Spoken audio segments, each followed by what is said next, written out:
Some time ago, a company called Tequila Works announced a game called Rime, and when that trailer came out, I remember thinking to myself that, well, that looks a lot like a Zelda game, and I remember feeling kind of excited for that, thinking that it looked pretty good.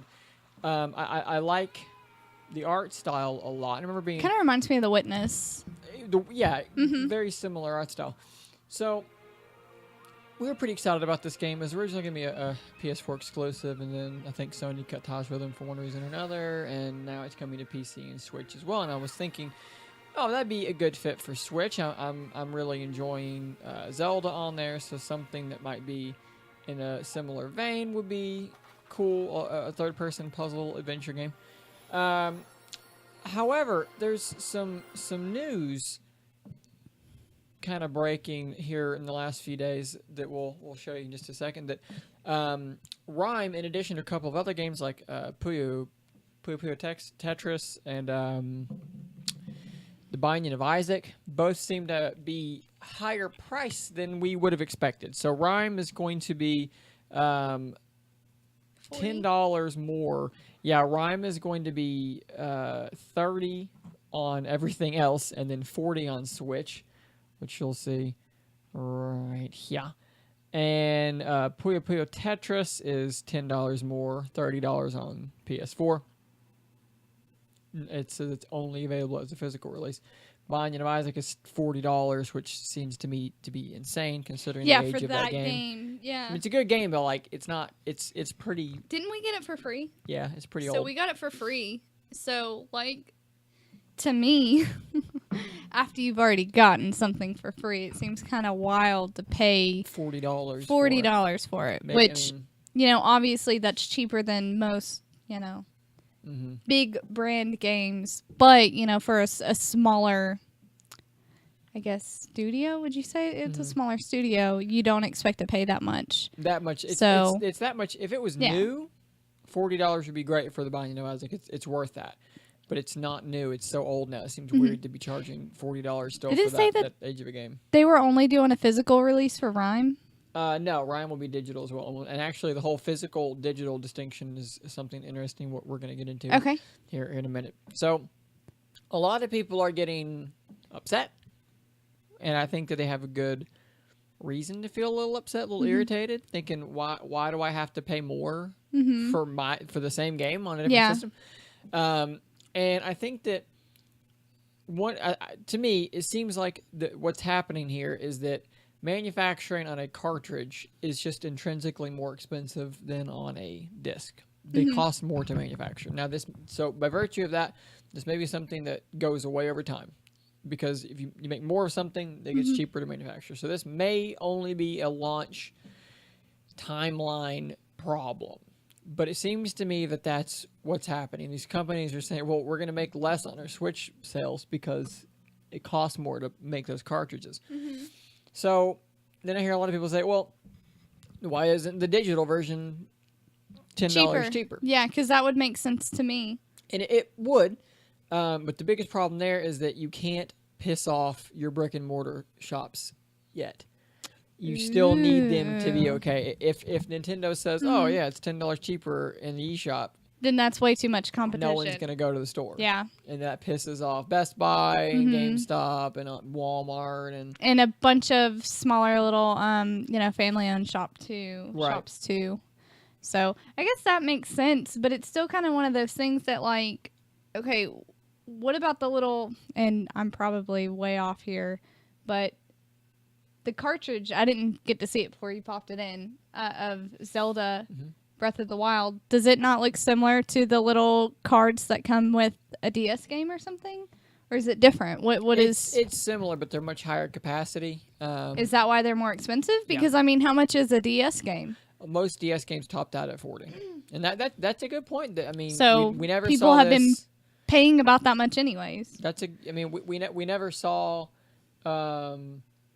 So we never saw like a game that was on 3DS and on maybe Vita be more expensive on Well, I guess they both have cartridges though, so we wouldn't really know. I'm trying to think if there's a good example of this. Maybe Well, I mean, this like might the be little GameCube game discs. This might be discs are still discs. They're still way Yeah. cheaper to Well, manufacture. yeah, but they you were can just press them. also a smaller size. But They're you didn't different. really see that many games on. Well, I guess you could. You would have seen a few games on GameCube that were also out on other consoles. We did see this exact thing in the past when Nintendo used cartridges in their home systems. Last with the N64, we saw instances where multi-platform games in the past were more expensive. This seems like it had gone away because everyone was using a similar form factor. So this might be, and correct me if I'm wrong, but this might be the first home console since the N64 that uses cartridges, and I think that's why we're suddenly seeing it come back as a problem again. Yeah, and I guess it's also kind of weird too because we're so used to games just being kind of a flat rate across the board, which I love that. Yeah, I love that about the video game industry is that you know what you're gonna pay. Yeah. You know, you're not gonna pay. Well, I don't know. Like when a new Batman game comes out, you're going to pay $60 for it. And adjusted, regardless of the system most of the time. And adjusted for inflation, games are the cheapest that they've ever been. And it doesn't vary from game to game. Like, if, your Batman game is $60, your Uncharted game is going to be $60. Yeah. You know that most of the time indie games are going to be $5 to $10 depending on how much content is there. And they can hit 20 games, like I think, and then even some games like The Witness were 40. And that's really not bad. I don't have a problem paying $40 for Rime if it's worth $40. I don't have a problem with that at all. If it's a really great game with a lot of content, $40 is a steal. But the problem is optics. Yeah. So the Switch is a new system, and the Wii U did not leave a great taste in people's mouths. So, granted, like we talked about, or I talked about in a video put out here recently, talking about how it looks like the Switch is going to hit 2 million by the end of March, which is really solid. It's off to a good start, but these are the stumbling places that can start to add up, where people start having to decide, well, do I want to buy the Switch? Because I've got a PS4 and I've got a Switch. Okay, well, where am I going to buy Rime? Nintendo needs me to buy it from them. Yeah. Most of us have a PS4 and Xbox One or a PC. So why will we buy Rime on the Switch when we could buy it for cheaper? Yeah, on our PC. Else? These are the problems that they're going to have to address. This type of thing, people can look at it and say, it's just $10. It's no big deal. It is $10 on their side too. If it's $1 and $1 makes 75% of people say, well, I don't want to pay that extra $1. I'll get it on my other. they're still making system. They're still making a profit, right? If they're selling these games. Yeah, but they want to keep the look. Here's the thing: a lot of people don't understand is that the profit margins on games are not nearly as high as one might think, and the difference between $30 and $40 at launch may be the difference in a company making money or not making money. It can be that close, and then when you factor in brick and mortar places like GameStop and so forth, they only really make money off of used sales. They don't really make money when you buy a new game. That's why we've heard of GameStop practices where they'll lie to people and say the new one isn't in stock, but we have the used one, because they make more money off of it that way. So the margins are not very big on either side of this. So, unless you're, because everyone gets a cut, everybody gets a piece of this pie. And with Switch games, a bigger piece of that pie goes to the actual manufacturer of the discs.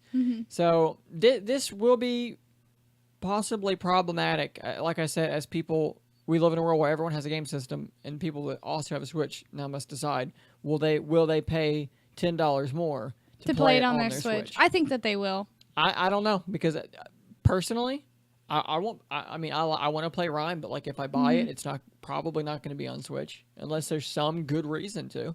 I don't know. I just think that there are people who are really still on the Switch hype train, and we have our system. Like, I get it. Like, I totally get it. Like, it's great. But, like, I'm really more hyped about Zelda than I am about, like, anything else that's come out. But I think that there are some people who are still so much in love with the hardware that they're going to want to play stuff on it. Oh, for sure. They're looking for an excuse to buy something. But there are always going to be people who don't care to pay that extra $10, and there are always going to be the people who won't because... Yeah. But you have different types of spenders out there. My fear is that what will happen is people want their excuse to play their hardware, and April Mario Kart comes out, and are people going to buy those third-party games? those are the ones that will suffer from this if this continues. And then what happens in the long run is you lose third-party support, and then you're back in the same boat as every Nintendo system since the N64. Yeah. You can't. It's problematic. I don't know what the solution is. Maybe time is a solution, but time is not something that they may have the luxury of having. Yeah. This needs to go. This needs to continue selling, and software needs to sell now. It can't really wait until 2 years from now when manufacturing costs have dropped. That may have been way too long. We've seen a year is long enough for a system to go from a hot start to in the dumpster. Yeah. It can happen real quick. Yep. So just a few thoughts that we had on this little, kind of makes you wonder about, the price of games. Well, there's a lot of behind the scenes stuff that would be very, very fascinating to know. Share your thoughts with us in the comments below, as always. If you liked the video, give us a thumbs up, subscribe, tell your friends, all that good stuff. And until next time, stay nerdy, my friends.